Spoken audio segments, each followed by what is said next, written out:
For our YouTube viewers, we are trying something a little different with our videos this time around. Let us know down in the comments if you prefer the movie rather than the images we used previously. Now, with that out of the way, let's check in on our friend Brooke.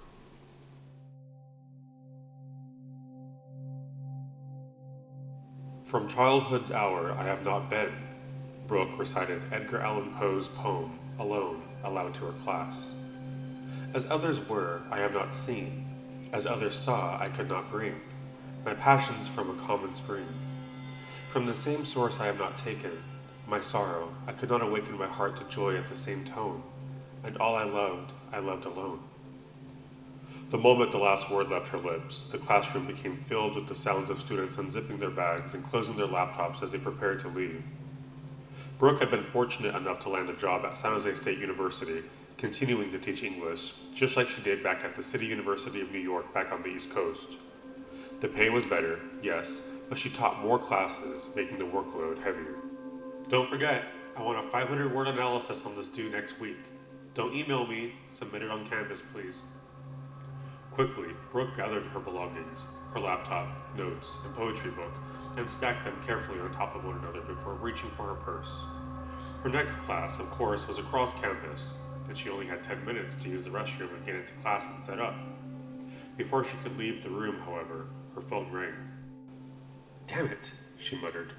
Placing her stuff down on the nearest desk, she rifled through her purse and grabbed the phone. It wasn't a number she recognized, and although she normally would ignore these types of calls, something in her gut told her to answer this one. "Hello," she answered. "Hi, Miss Faywin. This is Clarissa with ADT. We're calling you to alert you that your alarm was triggered by a motion sensor by the back door. We've already dispatched police in your area to your house." Brooke's heart sank. It had only been a week since she installed the alarm. Over the months of her being back at her parents', she began to have a feeling of being watched. She couldn't explain why, but the feeling was there. At first, she thought it was just being back in her childhood home and her parents not being there, but it was more than that. Even when she would go running, the need to look over her shoulder would become so overwhelming that she would need to stop completely and just watch, listen. There was one evening when she could have sworn there was a man following her while she was out on her run. Every turn she would make down a street, the man would be on her heels. At that moment, she was certain she was being followed, so she had stopped and began talking with a random woman, Catherine. They even exchanged numbers so they could go out together on their future walks. But when Brooke tried calling and texting her, she never received a reply. Shortly after is when she made the decision to install an alarm system on the house. "I have a cat. Could it have been her? Do you know?" she asked. "Not sure, ma'am. Usually a cat or a dog wouldn't be enough to trigger the alarm, but I suggest you go meet officers at your house to see if anyone made entry. Call us back if you need anything else." Without thinking, Brooke grabbed her belongings, sent a quick email to her students canceling the next class, and drove home. When she had arrived, 2 San Jose PD vehicles were parked in front of her house, and 2 officers were leaving her side gate and approaching her quickly. Brooke leapt from her car. "What happened? Did they get in? Is my cat okay?" "We circled the property and found no signs of forced entry," one of the officers started. "But that doesn't mean they didn't get in. If you have a key, we could clear the residence for you. Then you can take a look around and tell us if anything is missing." "Okay, yeah, that sounds fine." Brooke grabbed her purse, found the key, and handed it over to the officers. "Just wait in your car, and we'll come out to you and get you when it's all clear." From inside her car, Brooke watched the 2 officers unlock the front door of her house, draw their guns, and begin making call-outs. "This is the San Jose Police Department," one of the officers announced. "If anyone is in there, come out with your hands empty and over your head." They repeated this announcement 3 more times before tactically entering through the front doors and disappearing inside. It seemed like an entire hour had gone by before Brooke saw the officers come back outside. They had told her they found nothing out of the ordinary and that it was safe to enter. "Did you see my cat by any chance?" Brooke asked, worried. The officers told her they had not seen no cat during their search of the house. Together, all 3 went into the residence. The officers advised that they would wait in the living room while Brooke inspected the house to see if anything was missing. While doing quick scans of the rooms, Brooke was calling out for Tabby, but there was no sign of her. Although the door to her parents' room was always closed, it had been left ajar, as were all the other doors in the house after the officers had searched it.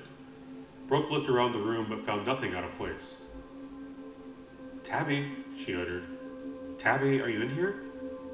Just then, she heard Tabby's muffled meow. Her heart jumped. "Tabby, where are you?" Again, she meowed. Brooke got down on the floor and peeked under her parents' bed, and there she was, hiding against the wall. "Tabby, come here. Come on." But Tabby just stared at Brooke, refusing to move from under the bed. The cat's eyes seemed larger than normal, the black of them like two windows into a perpetual void. And on closer look, her hair was standing on edge. "Tabby?" Brooke whispered. "What's the matter?" Tabby had never acted like this before. Even during 4th of July in New York, she was never frightened. "Everything look good up there?" one of the officers asked from downstairs. "Yeah, all good," she replied before scooping her arm under the bed and pulling Tabby out. "It's all right, baby," she cooed. "Did the alarm spook you?" After the officers had left, Brooke spent the remainder of the day researching nanny cams to put up in her house. She still didn't know what triggered the alarm, and the more she thought about it, the less she thought it was Tabby that had set it off. The cat was an indoor cat, and she had free reign of the house. The alarm had never gone off before because of Tabby, so why would it suddenly do so now? All kinds of thoughts began plaguing Brooke's mind, from someone attempting to break in and getting scared off by the alarm, or worse, someone hiding somewhere in the house, waiting for her to fall asleep so they could leave undetected. The last scenario was what really got to her. She wished she didn't have such a wandering mind. Although she really wanted to go out for a jog to clear her head, she didn't dare leave her house. Not now, after all that happened today. "I guess I'm grading papers tonight," Brooke announced to Tabby, whose disinterest was apparent. Brooke went upstairs to her bedroom, pulled out her laptop, and began opening her student submissions. Although this year was her first time teaching on the West Coast, and it was the beginning of the semester, Brooke was unimpressed by her students' work. There was no commitment, quality of carelessness to it all, like they were just going through the motions of submitting the work. When she read through the papers, all she could think in her mind was, "Here's my work, lady, now give me an A and shut up," because that's how the papers read. After maybe an hour, she found that she couldn't focus on anything. The papers became a sea of words that were swallowed by her mind and thrown into a whirlpool of nonsensical gibberish. None of it mattered to her anymore at that moment. Screw it. I'll finish this next week. It was then that Tabby nonchalantly wandered into the room and jumped onto the bed, where she plopped down right on top of the laptop's keyboard. "I'll take that as a sign," Brooke laughed. The house fell silent, as it normally did in the evening. It sometimes made her think that she was the only person in the world, that if she were to open the window and look out, there would be nothing and no one. As she laid on her bed, thinking, she thought of her mother, how she used to always reprimand her for procrastinating. "Brooke," she heard her mother's voice, "you never do anything unless it's exactly what you want to do. You never have. And stop crying. You're not Scarlett O'Hara. Don't walk away while I'm talking to you, young lady. Get back here right now. Your father will hear about this." Now, all these many years later, Brooke laughed at the whole thing. She and her mother didn't always see eye to eye, but after Brooke moved out, it was like their relationship was turned onto its head. It was like she didn't recognize her mother anymore. She wasn't nearly as sarcastic, and she was actually pleasant to talk with. Feeling sentimental, Brooke wandered to her parents' room, opened the door, and stood in the doorway, looking in. Like it was happening in front of her, Brooke envisioned herself as a child standing next to her mother getting ready at her vanity, putting on her pearl earrings carefully. "You will not bring a doll with you, Brooke," her father scolded her as he was putting on his tie in the bathroom mirror. "Your father's right," her mother agreed. "Now, what will you remember to do?" Brooke wiped the tears from her eyes, sniffled, and said, "Curtsy, don't hug, call people sir and ma'am, and don't talk unless spoken to." "And?" her mother asked. "And, no playing, and, she stumbled over her words. "Keep proper distance and space, Brooke. This isn't difficult to remember. We've gone over this plenty of times already. This is the big night for your father, so could you please try to remember everything? They were all getting ready to drive to San Francisco for a public exhibition for her father's company, the Global Artifacts Association. Basically, it was a stuffy event where they displayed a bunch of their artifacts that they had curated from around the world. It was always a dreadful experience going to those things. "You will not embarrass us. Is that clear, young lady?" Her father knelt down to her level, his eyes meeting hers. "Yes, Daddy," Brooke nodded, tears still in her eyes. "Good," he replied. "I'll lock up and get the car ready. Meet me in the garage." He then left the room. With her father gone, Brooke stared at the floor, feeling confused, defeated. She was only a child, yet had so many expectations placed on her, as if one wrong move on her part would ruin her parents' entire lives. "Brooke," her mom said. Brooke looked up and found her mother staring down at her, carefully looking back and forth from the bedroom door. "Here's your doll. Make sure your father doesn't see it, okay?" And just as quickly as it all played out in front of her, Brooke returned to the present moment. Unlike her mom, Brooke's father would never relent and give Brooke what she wanted. That was more so what her mother would do, but it wouldn't be all the time. Only when her father was gone, and even then she would only do it if there was a slim chance of him finding out, just like with the doll. Brooke sat on her parents' bed, and, for the first time, she began to get emotional. Tears obscured her vision as she found herself, as a 32-year-old woman, wishing that her father would have just been a typical dad. She wished that she would have come out to see her mother just once before she passed away. It was then that she heard the strangest of noises, like footsteps, but they sounded hollow, as if they were against brittle wood. The bedrooms all had carpets in them, yet it sounded like it was coming from somewhere in the room. "Hello?" she blurted out. The noises stopped. Carefully, Brooke made her way to the bedroom door and poked her head out into the hallway. Nothing except for Tabby, who was poking her head out from Brooke's bedroom, curious. "Did you hear that too, Tabby?" Brooke asked, playfully. That would have been the end of it, too, had the sound not started up again. From where she stood, the sound was louder. It definitely sounded like footsteps, she thought. Slowly, Brooke placed her hand against the wall and listened. The sound was emanating from the other side. But how?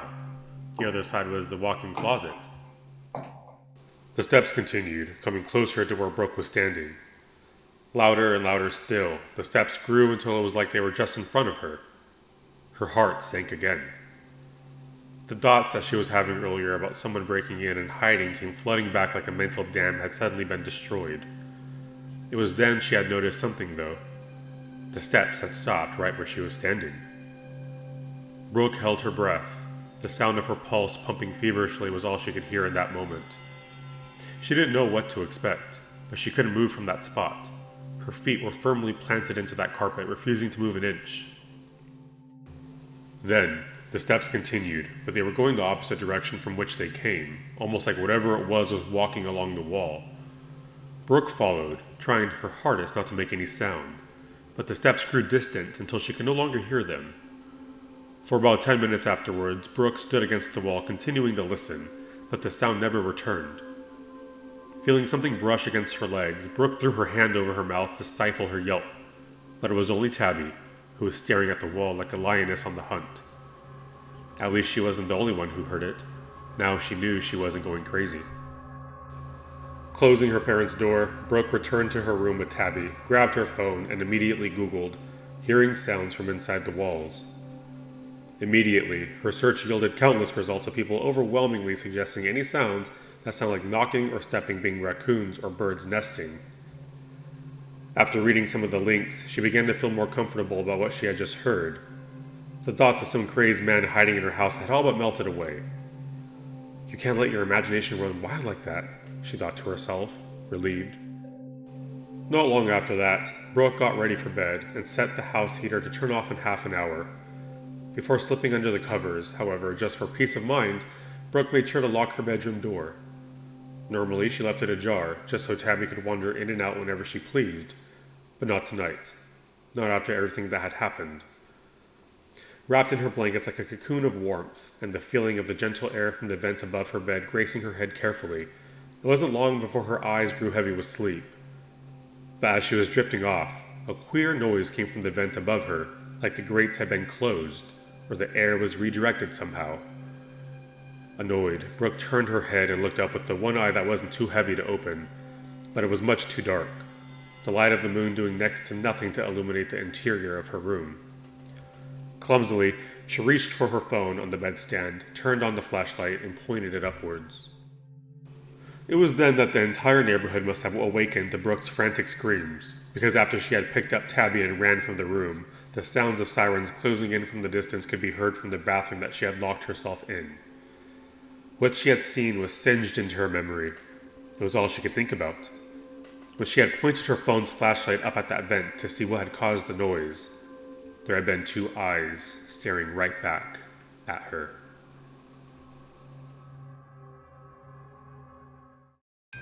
Brooke has the most peculiar of stories, doesn't she? Is she being plagued by the memories of a tormented childhood, or is there something more insidious going on that we're not yet aware of? Don't forget to subscribe and turn on notifications below. See you next time.